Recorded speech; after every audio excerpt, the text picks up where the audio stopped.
We come now to something that I regard as a very great privilege and a particularly high point in our annual conference.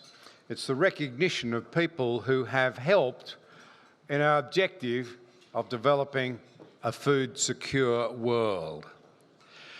And I think it's really incumbent upon us in an age of catastrophism to remember that great difficulties have always only been overcome by calm, sensible, dedicated deliberation. And so it is that we've seen a staggering improvement in the number of people around the world who have a proper diet. It's an incredible thing to think that the world's farmers, of course backed by the world's agricultural researchers, have provided enough food for 10 billion people in each of the last 10 years. And I mention this because we face serious challenges today, including in the area of interest to all of us, feeding the world properly in the future. But it's really important to approach those challenges in an atmosphere of calm deliberation, of good policy, of a commitment to sound science and reason. The catastrophism that surrounds the reporting of many of the challenges that confront us today is, in my view, as dangerous as the challenges themselves. And in that context, I cannot emphasise this enough. It's an enormous honour to be able to say, marking that in 2010, the Crawford Fund decided to recognise people who have made a considerable and a continued contribution to international agricultural research through our programs and related activities, that I can come to something that's very pleasant. We have two recipients tonight, one for 2020 and one for 2021. So it's with great pleasure that I tell you that we are presenting the 2020 Crawford Fund Medal to Dr. Brian Keating.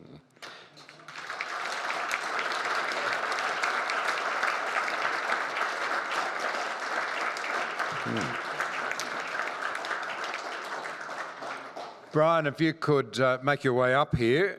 Your nomination is for an enduring, significant contribution to international agricultural research via his development of crop models and training programs, his work on smallholder agricultural systems in sub-Saharan Africa, and his more recent role in advising and supporting a number of CGR centres and programs.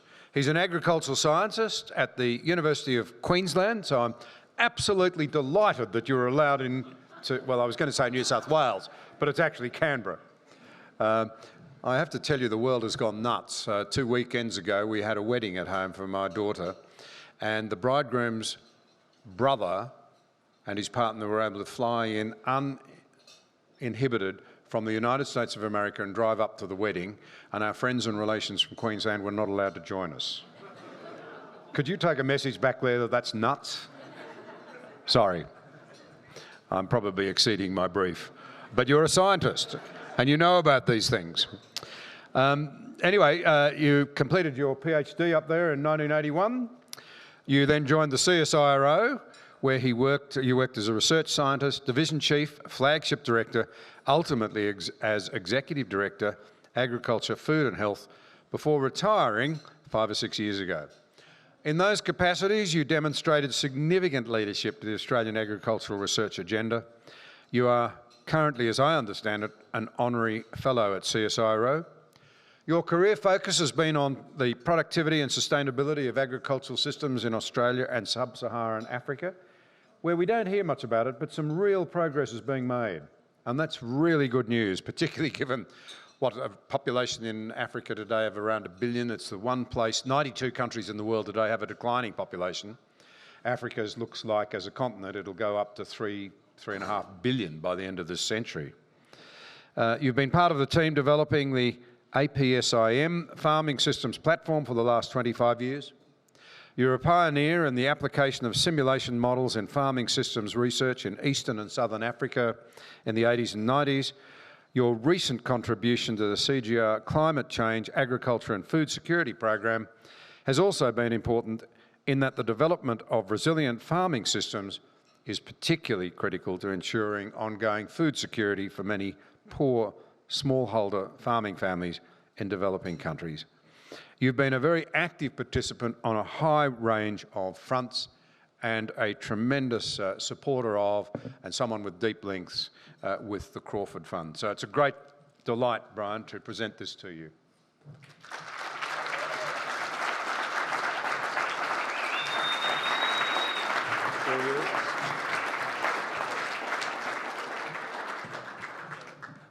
Thank you, John.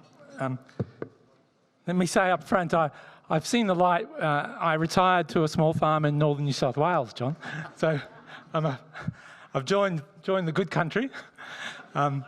So I didn't have to travel into Queensland to get here. I could fly from Ballina. Well done. Look, thank you very much. Just a few words. Serendipity is a strange thing. It's amazing how life sort of little turns early on make a big difference later. And it's serendipity over 40 years that brings me here tonight. My first international ag experience was with a program called AAUCS. And you're showing your age if you know what AAUCS is.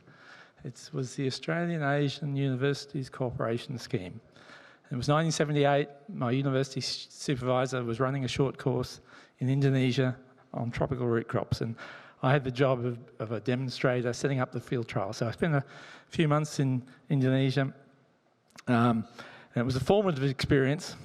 And I was reminded earlier tonight that not least formative was the terror of riding on the back of Helen Scott Orr's Vespa through the peak hour traffic of Bogor.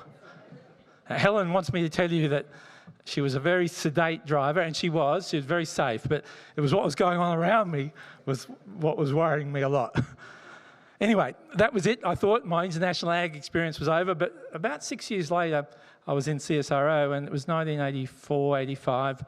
It was in the Hawke Keating government years, and I think we were leading up to a banana republic. John, it's probably before your parliamentary time, I think, but CSIRO had funding cuts, and my chief at the time, Ted Hensel, who would be known to some in the room, influential figure in international agricultural engagement.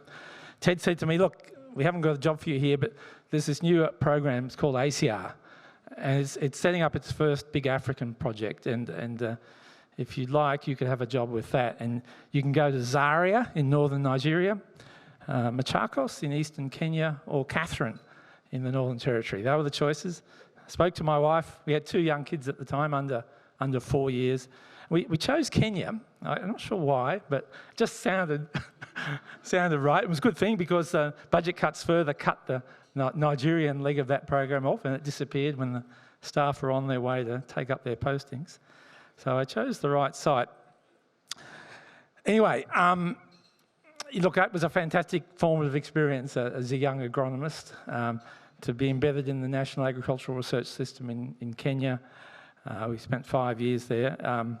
Challenging experience for my wife. I'd like to publicly acknowledge the way she enabled me to have that experience with 2 young kids in rural Kenya. But it was many amazing things there, and it set me up for the rest of my career. It initiated an engagement with Africa that continues to the present day. Ultimately, the teams I led engaged in Africa and spilled over into South Asia and Southeast Asia.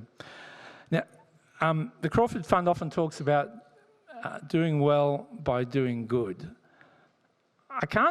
It sounds like the sort of thing Sir John Crawford might have said, but I haven't found a direct reference, and I can be corrected later. But I did find one from Benjamin Franklin, apparently, who's attributed to that quotation, but and a pretty reputable source.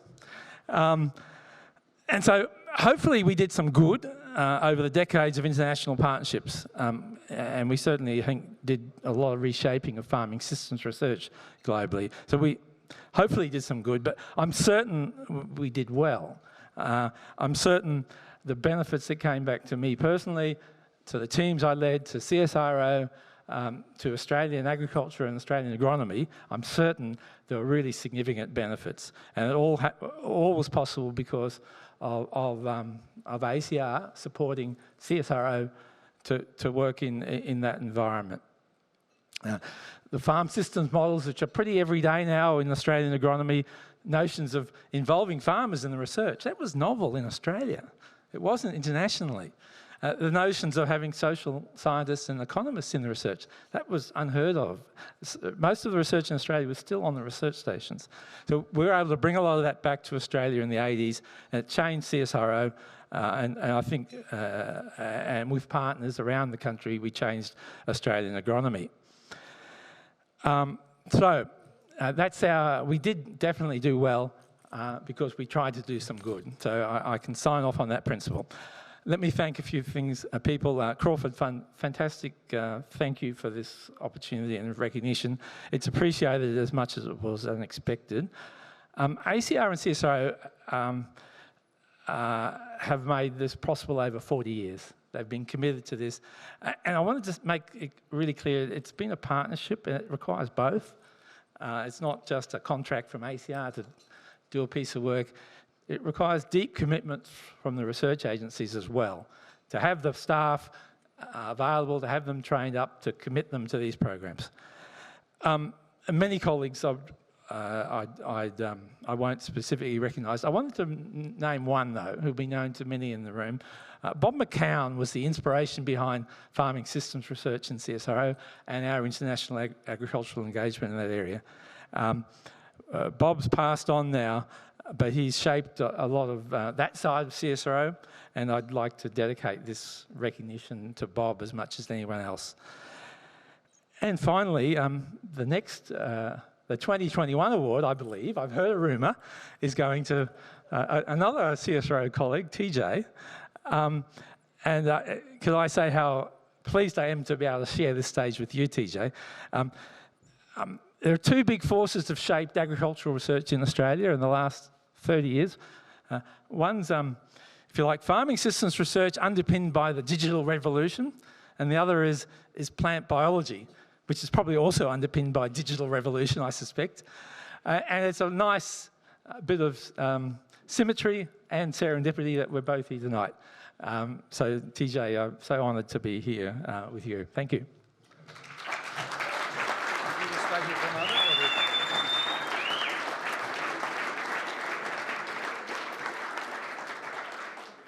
Indeed, I've just asked Brian if he would remain here while we honour, in fact, TJ Higgins for his extensive and continuing contributions to international agricultural research. TJ's nomination is for National and International Leadership of Agricultural Biotechnology Research and its application to improved food security via the development of insect-resistant cowpeas.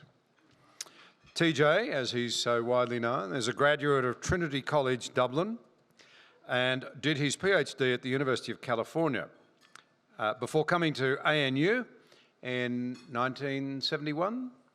Subsequently, he's had an illustrious career with the CSIRO, where he excelled in research and held significant leadership roles, and contributes even today as an honorary research fellow. His nomination is based on this and his individual leadership of research to develop insect-resistant genetically modified BT cowpeas, with a major focus in Nigeria and to a lesser extent, as I understand it, in Bangladesh in a supported project there. This work is delivering results that have expected or are expected to increase yields by around 20% and reduce chemical insecticide sprays from 7 a year to 2 on average. This is making a major contribution to reducing poverty in West Africa. It's a significant Australian contribution to the UN's Sustainable Development Goals. So TJ, ladies and gentlemen, has also, via the Crawford Fund, brought West African GM regulators to Australia for training by the Office of the Gene Technology Regulator. I'd love to tell you how we set that up. We didn't have one. And I couldn't persuade the then Health Minister or the Environment Minister to do one. So I said to my own department, Agriculture, draw me up some plans for the Office for the Gene Technology Regulator, and guess what? Suddenly, Health and Environment insisted that no, they be allowed to do it. So we got one. And the only thing that's distressed me is the way sometimes emotion has taken over from science, and you guys have done your job properly, calm, reason, commitment to sound science and good public policy, and you still get emotion and catastrophism overriding.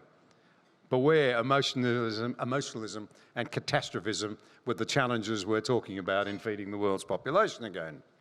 So, you've taken a terrifically active role in supervising PhD students, something close to the heart of Crawford. We now mentor many young scientists, and one of my annual joys is meeting with them and being able to encourage them and engage them. You've had an illustrious career as a scientist, a leader and a mentor. You are indeed a worthy recipient of the Crawford Fund medal, and if I may, it's just there.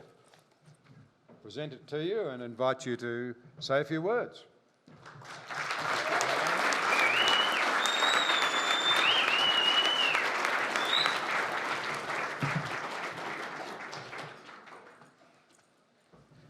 Well, it's going to be very few words. You'll be happy to hear. I know your meal has already arrived on the table. But it goes without saying that it is a great honour to receive the Crawford Medal. And I want to thank the Crawford Fund, not just on this count, but on two counts. And it's going to lead back to a couple of comments that have been already made. Of course, the first reason I want to thank the fund is for the medal, which honours a great Australian, and John Anderson has already given a very good account of Sir John Crawford. He was a passionate supporter of international trade and international development.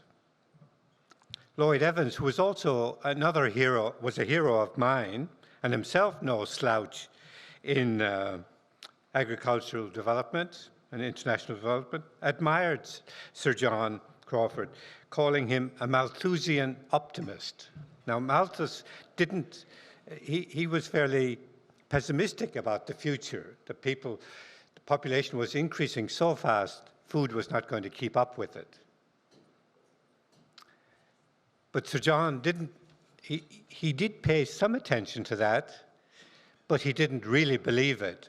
And he certainly, I think, during his career proved that Malthus was not correct, and that his more optimistic view was the one that actually won out in the end. But he was still aware of how important increasing world population was and the pressure it put on our food system.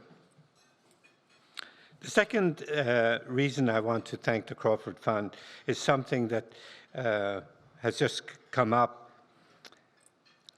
The Crawford Fund has supported our work in West Africa also on the insect-resistant cowpea that's just been mentioned. The fund is generally very famous for mobilizing support for international agriculture, and they did this on our project by supporting the travel of two senior regulatory representatives of the Nigerian government back in about 2008 or so. They were about to oversee the release of GM crops, but they had no idea, what they were in for in setting up this agency. So the Crawford Fund very generously supported their travel to Australia, and they spent about a month here in Australia, and they received training from the Office of the Gene Technology Regulator, also from FSANZ, the Food Standards Australia New Zealand, as well as agri-food awareness and cottonseed distributors in Weewal, and the CSRO cotton team up in Narrabri. This training turned out to be invaluable when we approached the National Biosafety Management Agency for permission to release the first GM food crop in West Africa, nearly 10 years later. So thank you to the Crawford Fund. This really comes from the heart. This was a very important investment in the future of international agriculture. When traveling around Africa, one of the people that I met frequently was Keating. I met him on several occasions in traveling around, and it is really quite interesting that we're here together tonight as well. So, thank you. It's really good. I've also spent quite a bit of time in Zaria, one of the places that he neglected to go to. And I think I sympathize a little, but it is a place that I still enjoy visiting, Zaria. This is in the northern part of Nigeria. I also want to finish off by thanking my many collaborators, especially those in Nigeria, in Ghana, and in Burkina Faso. They are plant breeders, agronomists, and entomologists, and have been hugely important in our 20-year project in West Africa. And I'll finish off by a huge thank you to my local CSRO colleagues here in Canberra. Lisa Malvig, Stephanie Golash, Andy Moore, Luch Hack, Jose Barrero. You are the best. Thank you very much.